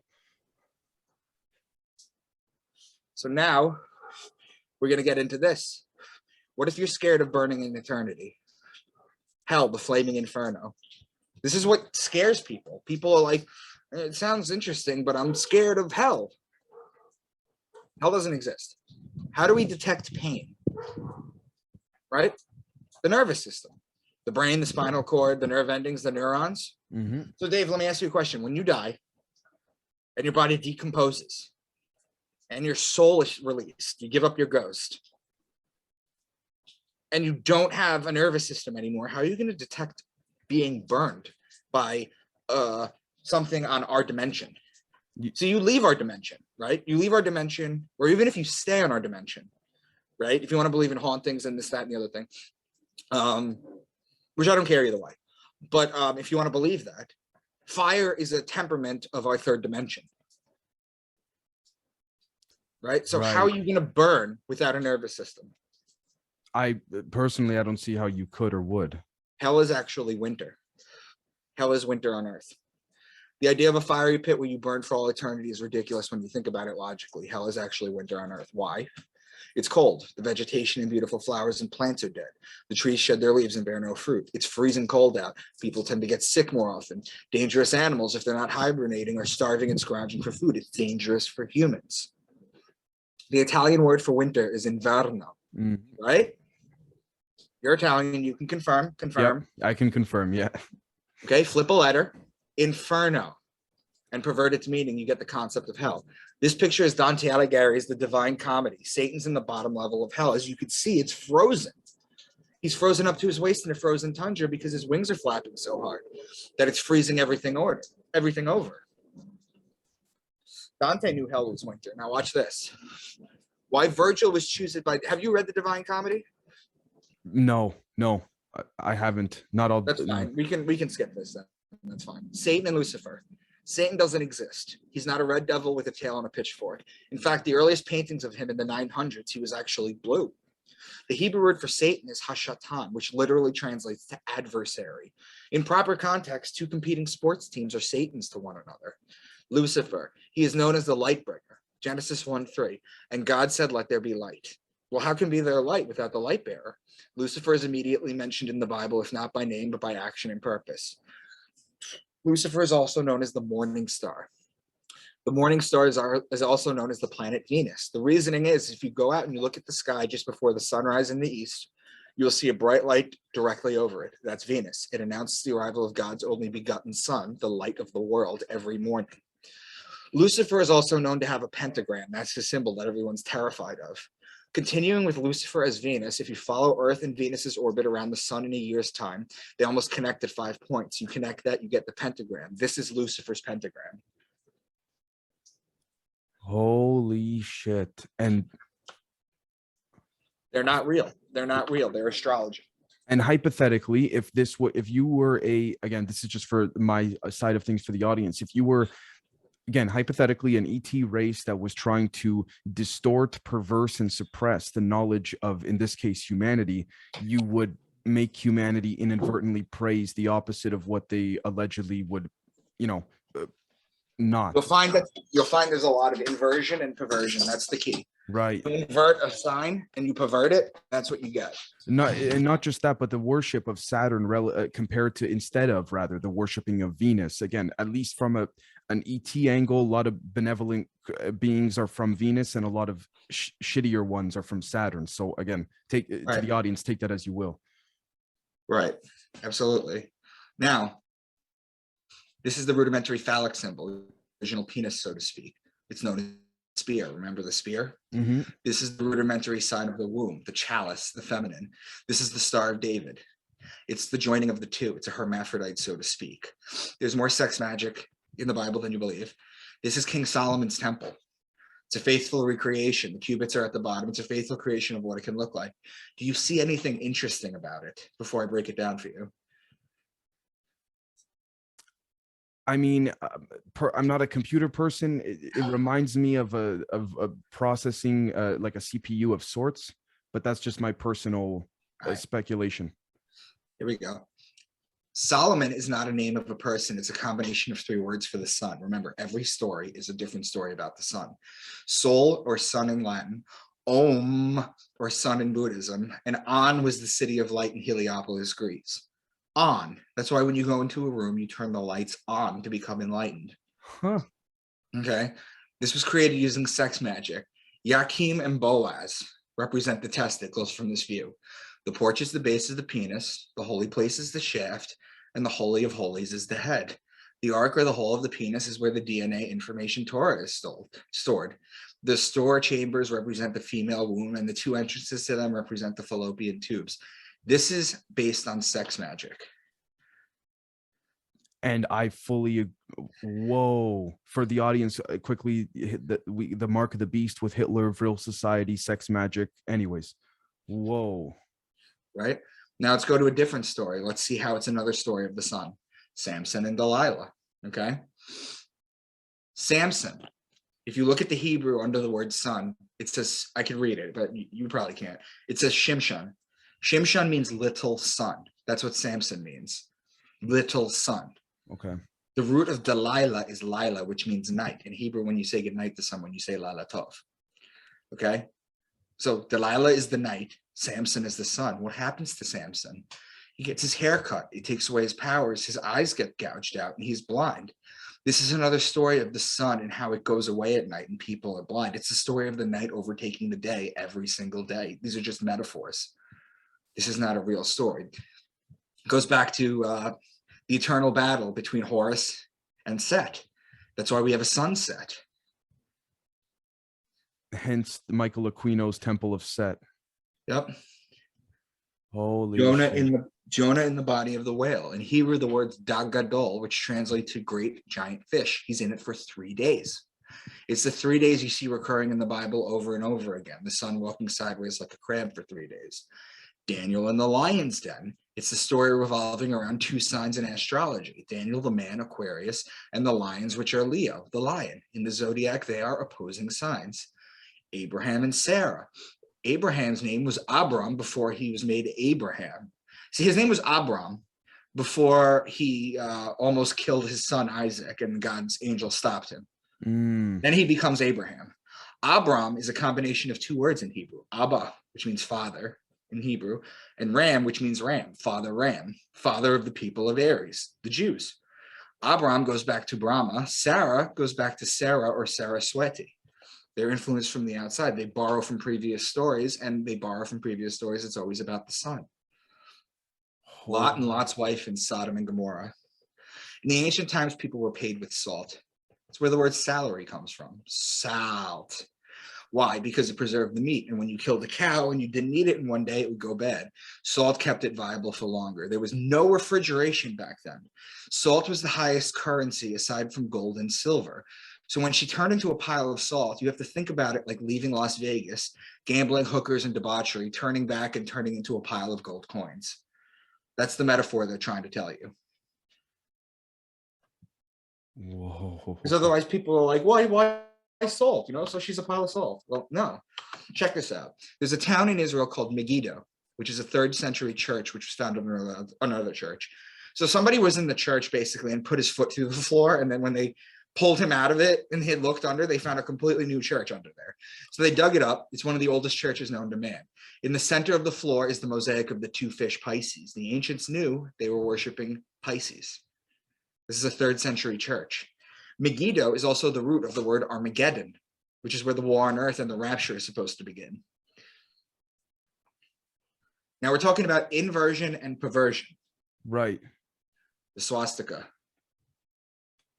The swastika, if you read Wikipedia, for example, and I don't recommend anyone reading Wikipedia, talks about it. Its origins of ancient times. From ancient religions, its peaceful meaning. Again, tweak it a little and pervert the meaning. So basically you just flip it around and pervert the meaning, and you get the modern day symbol, which we'll never reclaim. But it goes further than that. The swastika isn't Buddhist or Hindu, Babylonian or Syrian or Sumerian. It's actually astrology. This is the oldest swastika we've ever found. It's 17,000 years old, and it's from Ukraine. And do you know what the swastika is? It's astrology. It's the Big Dipper as it rotates around the North Star. You see how it makes a swastika in the solstice equinoxes? Mm-hmm. Yep. That's where it is. Now I'm going to show you how they use astrology against us. When do you kill John F. Kennedy? November 22nd, the handover date from Scorpio to Sagittarius. Oh my God. Scorpio being the betrayer, he was betrayed and dies in Sagittarius because the sun dies on December 21st. Why is January 1st New Year's Day? Neil deGrasse Tyson has gone on record saying nothing special happens on January 1st or December 31st. He's wrong. I've tried to call him out on it. Something interesting happens. It's our new year and in the world, because on midnight on December 31st, if you look up at high as you can into the sky, you'll see the North. It's not the North Star. It's Sirius. I should change that. It's Sirius, the dog star, at its height. It doesn't get any higher than that. Then you follow a straight line down to Earth and follow a straight line down to Sun. It's the perfect alignment. Otherwise, we should have New Year's in Aries, March 21st, when Passover and Easter begins, or September 21st, when the Jews have their New Year's, or on the solstices. Now, you want to talk about how they use astrology against us? Please. Why do they always crash the stock markets in Libra? Panic of 1907, October 1907. Wall Street crash of 29, October 24th, 1929. Handover date to Scorpio. Black Monday, October 19th, 1987. Friday the 14th, mini crash, October 13th, 1989. Stock market downturn of 2002, October 9th, 2002. Libra is the judge, the judgment, the justice, the just one, if referring to Jesus. Our way of living is being judged. So we're being judged right before we're betrayed and killed in Libra. Okay, they always crash the stock markets in Libra. But now, when do you buy? Largest daily point gains. Sorry, brother, could you go back 1 second real quick to that previous slide? Panic of 1907. Wow. Stock market downturn. Okay. Okay. Please carry on. Wow. Largest daily point gains. Why did the majority rebound in Aries? It's because at the beginning of the year, the sun is on its way up instead of down, like in Libra. These are the largest daily point gains. They're all in Aries. So when you buy in Aries. You don't buy in Libra. The bull and the bear market. The bull is where the market is aggressive because it's going up. The bull ducks down and sticks its horns up to attack. The bear market, the market's on its way down. When a bear attacks, it has its paws high and swipes down. Astrological meaning, the bull is Taurus. The sun is rising a degree a day, so it's still going up. The bear, or Ursa Major, the sun is starting to make its way down as it spans from Cancer to Leo to Virgo. Roman Catholic Catechism 2116. All forms of divination are to be rejected. Recourse to Satan or demons, conjuring up the dead, or other practices falsely supposed to unveil the future. Consulting horoscopes, astrology, palm reading, interpretation of omens and lots, the phenomena of clairvoyance, and recourse to mediums all conceal a desire for power over time, history, and in the last analysis, other human beings, as well as a wish to conciliate hidden powers. They contradict the honor, respect, and loving fear that we owe to God alone. If I just wanted to say with respects to that statement from the Roman Catholic Catechism 2116 there, again, no disrespect to anyone in the audience who may be a devout Christian or anything of the sort, but in my humble opinion, if I am a species or something of the sort trying to inverse, perverse, and control and suppress, this is what was just read right there is exactly how I would do it if I'm completely trying to deceive people, but that's just me. Well, check this out. Abu Dawood. It is suggested that the Prophet Muhammad stated, whoever seeks knowledge from the stars is seeking one of the branches of witchcraft, that of which is inherently forbidden in Islam. There's clearly astrology in the Bible, and I will go through the Quran too at some point with you. But why would Islam and the Catholic Church both forbid astrology if there's so clearly astrology? Right. Unless they were trying to keep you scared with hell and away from astrology. This whole thing of, again, this is just my opinion, but like it said back there about how, seeing the future, conjuring up spirits, I don't necessarily see what's wrong with that. And I see how they're trying to fearmonger that. Mm-hmm. Okay. So now, why is astrology specifically banned from Catholicism and Islam? Now, I'm going to show you how it's used in entertainment. You a sports fan? Not as of lately, but we got quite a few sports fans in our community. Okay, so you know about the Phoenix Suns, right? You've heard Correct. of the team? Yep. The Phoenix Suns. Phoenix is a story of Christ the Son, a flaming form of life that dies and rises from his ashes. Jesus was the Son who died for 3 days and came back to life. So Phoenix, the sun, 3 different ways of talking about Christ. Make sense? Right. So what's the women's Phoenix team? The Phoenix Mercury. Mercury is the ruling planet of Virgo, the only woman sign. Okay. So how else are things encoded every day in entertainment? You ever see a movie called Face Off? Oh, I know. I don't, bits and pieces. Not it's okay. Yeah. 1990s movies, Face Off, starring Nicolas Cage and John Travolta. What are the names of their characters? Nicolas Cage's character is Castor Troy. His brother is Pollux Troy. I went over this at the beginning. That's literally the names of Gemini. Well, what about Travolta? His name is Sean Archer. Well, Archer is Sagittarius, the man with the bow and the arrow. Those are opposing signs. Okay, so they embed this. They embed this in entertainment. They embed this in the Bible. Do you think this is to feed whatever system is keeping us suppressed? You think that's the reason? It's to communicate with one another. Okay. When the elites do their hand signs or whatever, it's how they do what they do. They're communicating to one another. Got you. By embedding this kind of shit in there. To expose it is to relieve it from its powers. Right. Because you got to understand this, is that the only, and I've studied this for a very long time, the only true universal truth that I've found is karma. That is the only thing that I found that is across the board. Okay? That is a very interesting point. What you put out, you get back. You do evil, you'll get it back. That it's just how the universe works. It's how it corrects itself. Okay. Now here's the interesting thing about karma. The elites have something called revelation of the method. Okay. Where basically You know, Alex Jones talks about it, other people do, but basically what revelation of the method is it just tells people that they can do what they want to us as long as they show us. Because what happens is by them showing us in like hidden symbols or this and that, and we don't look deeper, or we don't, you know, go against it, it absolves them of karma. Because karma is real. Okay. Right. Now check this out. Al Ghul, also known as the Demon Star, has a long history of evil attached to it. In Batman Begins, the evil character's name is literally Ra's al Ghul, who gets his name from Al Ghul or Al Ghul. Right. Okay, Al Ghul is the most evil star in the universe. Sorry, brother, before you go on, can I ask you a quick question on karma there? Would you, it's at least on my end of things in my research, it's been alleged that certain alien factions from other planets and star systems could not help humanity ascend and come out of its suppression. And I quote, because of certain species' karma that's been attached to Earth, they could not help. Does that make any sense to you by chance? Have you ever heard of, who is it? Barbara Mel have you ever heard the Pleiadians' message to Earth? Yes. From Barbara Marcinek, I think it was. She channeled, was it Abraham? I think so. And then it got put into documents in the 80s. Yeah. She has a nice long video on YouTube. That is the best description that I've ever heard. Okay. How she does it. Go back and listen to it. I'll send you a link to it. I appreciate that. Okay, cool. I'll send you a link when we're off. But yeah, you're not going to remember this video. Maybe you'll remember Bad Wolves did a remake of it. The Cranberry song Zombie. Oh, yeah. I listened to the song the other day. It's a little before your time. Yeah. But basically, this is the video, okay? She's painted gold, and her headdress represents the rays of the sun.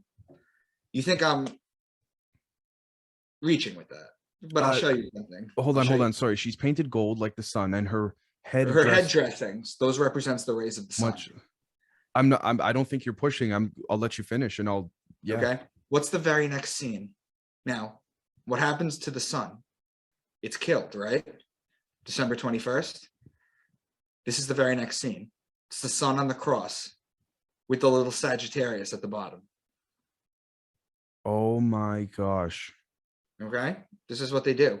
Now, the previous second before them, they were all aiming it at her. But it's clearly the golden sun on the cross, which is the solstices and the equinox that she lives on, the sun lives on, Sagittarius that kills her. And all the red in the back is supposed to be devil, demonic, whatever.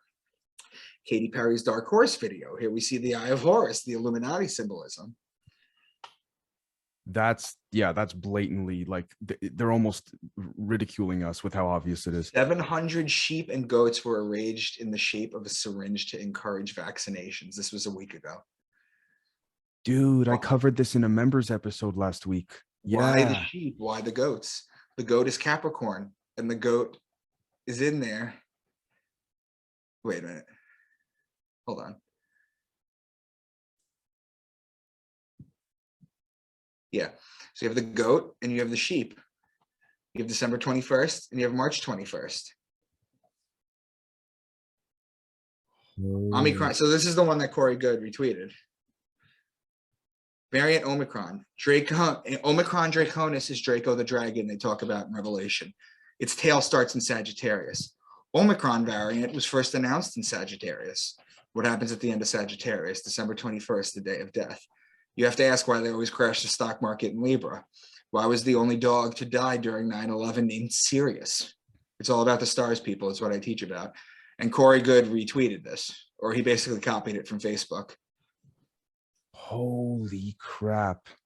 Yep. That's Draconis, Draco, Dragon, that we were just talking about that about an hour ago. Yep. Whoa. So modern things revolving around astrology. Mermaids, a combination of man sign Aquarius or the woman sign Virgo and fish sign the Pisces. Aquarius and Pisces are connecting signs. Pisces and Virgo are opposing signs. Bullfighting, bull riding, Aquarius the man and Taurus the bull. Jousting, 2 times Sagittarius. Lion taming, Aquarius the man and Leo the lion. Those are opposing signs. Fishing, Aquarius the man and Pisces the fish. They are connecting signs. Virgo the woman and Pisces the fish. They are opposing signs. It's as above, so below, Dave. Right. Hermetic principles. Yeah. The yin, the yang, you name it. Right. Walter. Homosexuality in the Bible. Sorry. Did I just see Walter Russell? Yeah. So Yes. this is unrelated, but mention of magnetism. Walter Russell talks about everything, and I mean everything being electromagnetic. Electric radiates, magnetism receives. The sun is electric, the male energy, and the moon radiates the female energy. The female cycle is a 28-day cycle, just like the moon cycle. The moon controls the tide of the ocean, and we are 70 to 95% water. It's stupid to think that the moon doesn't affect us. Also, because the sun is male and electric, it's why the men orgasm feels like a jolt of electricity going through your body, while the female orgasm feels like a wave that they can ride over and over again. Yes. I mean, Walter Russell's, specifically his book, The Universal One, seems to describe all of this in pure synchronicity. Not only that, but as above, so below. I mean, whether it's the symbolism of the Pisces, the toroid field, Venn diagrams, it just, whether it's, your work, our great friend of the show, Ani, or Dan Winter's work, I mean, it all just comes together. And these, for the record, I just want to say, you guys are all individuals with your own angles of expertise. And the fact that it fits so perfectly, whoa, like, it's either this is one massive psyop coincidence, which mathematically probability probably not, whoa, or there's something here. So homosexuality in the Bible, this is very important. Everyone knows about Leviticus 18:22. However, is it what really is said there? The Greek word arsenokotai shows up in two different versions of the Bible in Greek, but was not translated to mean homosexual until 1946. In the 1800s, the German Bible said, "Men shall not lie with young boys as he does with a woman, for it is an abomination." Leviticus 18:22. Same with Leviticus 20:13, young boys. 1 Corinthians, the word arsenokotai, and it's important that I mention this, which is why I wrote it in there. The Bible was written in Hebrew, okay? And people spoke Aramaic and Hebrew at the time. But everybody knew at the time that if you were an intellect, you wrote and you read in Greek. So 1 Corinthians become boy molesters will not inherit the kingdom of God. If you were to grab Martin Luther's original German translation from 1534, they use the word Nabenschander. Naben is boy, Schander is molester. The first time homosexual appears in German translation is in 1983. So all this talk and anger and just negativity and just pain over a mistranslation and a misunderstanding of what is truly meant, right, is infuriating. Wow. It's infuriating. So now check this out. These are the books that I've decoded. We did the book of Matthew, book of Revelation, Enoch, Jubilees, Gospel of Thomas, Gospel of Mary Magdalene, Melchizedek, Gospel of Philip, Gospel of Judas, Secret Gospel of John. These are books that are not biblically related, but I've decoded with astrotheology as well. The Emerald Tablets of Thoth, the Enuma Elish, the Epic of Gilgamesh, the Code of Hammurabi, the Quran, the Egyptian Book of the Dead. I'm willing to go through all of them. In fact, I'm willing to see what, I'll leave this up for a minute or two. Sure. I'm saying that your listeners, if they wanted to maybe reach out to you and say which one they want to hear next, because I know I have a lot. I could not agree more with you, brother. So this is right now for those watching or listening. If any of you, once you see this or hear this, are interested in what should be covered in the next episode by Micah, who's been so gracious enough to share this knowledge with us, please put a comment below this post specifically, or reach out to me. And you guys all know how to reach out to me. Or at the end, Micah will tell you where you can find him on social media if you want to reach out to him, whatever works. Right. Now, just a teaser on Islam. What do all the terrorists do it for? Allah, if I'm not mistaken, I don't mean what's the prize? Okay, so this is when I want to be very careful because I don't know my facts when it comes to this. Please forgive me if I'm putting out something not factually correct, but I believe it's, if they sacrifice themselves for God, then they have a handful of virgins waiting in heaven for them. How many? I don't know. I don't want to say. I'm not. It's 72. Okay. I do appreciate your honesty, and you're treading lightly. Well, because I don't know, brother. I don't want to pretend like I do. It's fine. Look at this. 72 virgins, that's what they all do it for. There's a star called 70 Virginis, which borders Virgo. That's 70. Then there's one virgin in Virgo, that's 71. Plus the virgin that you marry on Earth, that's 72. Those are your 72 virgins. Okay. Because I did want to ask, there are, because I'm not an expert, there are some people I've come across that have said, if you really look at the Quran, it doesn't say anything about that. Is that, I mean, in the Quran, they're correct. It doesn't. Okay. There are other external writings. Okay. They don't talk about Aisha in the Quran either. Okay, so could this be this whole concept of inverting and perverting, the Western society and Western governments saying, we have to be careful with, trying to add that negative connotation to Muslims and to the Quran, that sort of Christianity versus well, the Catholic Church created Islam. The Catholic Church created Islam. See, what happened was 1400 years ago, the Catholic Church wanted to get Jerusalem. I talk about this deeply in my second book. Okay. Which, if you're interested, I'll give you like a deep discount on them.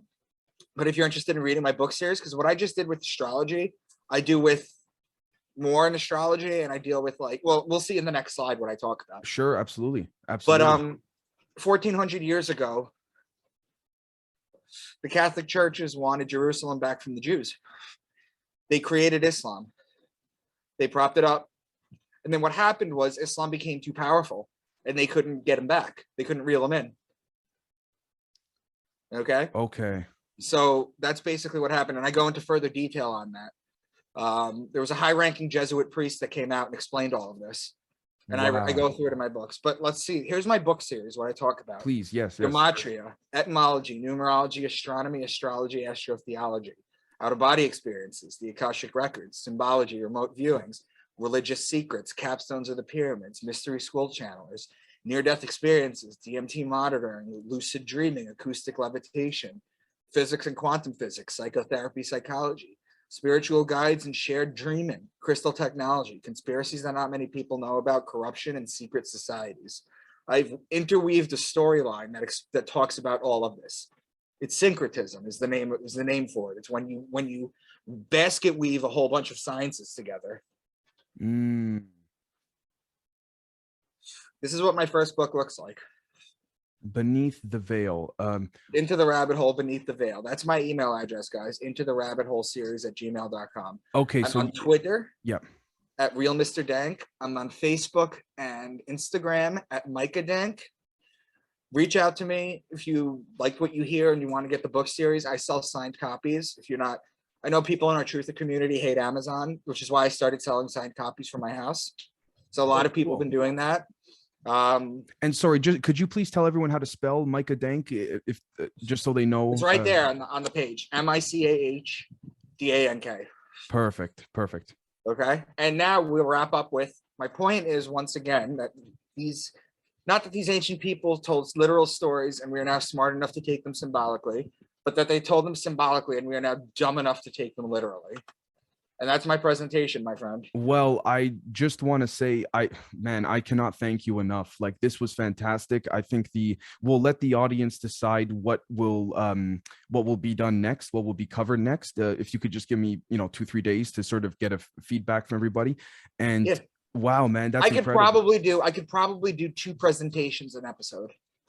Wow. I mean, okay. I mean, let's chat. Let's chat 2 different books. Let them pick them out. Sure. Let's chat off air and we'll set up some dates and all that and whatever's picked by the audience next. And again, guys, please, it's not so much about for the audience, those watching or listening. I don't mean to reiterate and sound like a broken record, but it's not so much about being right versus being wrong, but incorporating all of the collective aspects into this in a way that genuinely makes sense. So again, fantastic work. And I'm, again, as I said from the beginning, that's why I was so excited, and I'm even more excited for the future, man. So thank you so much.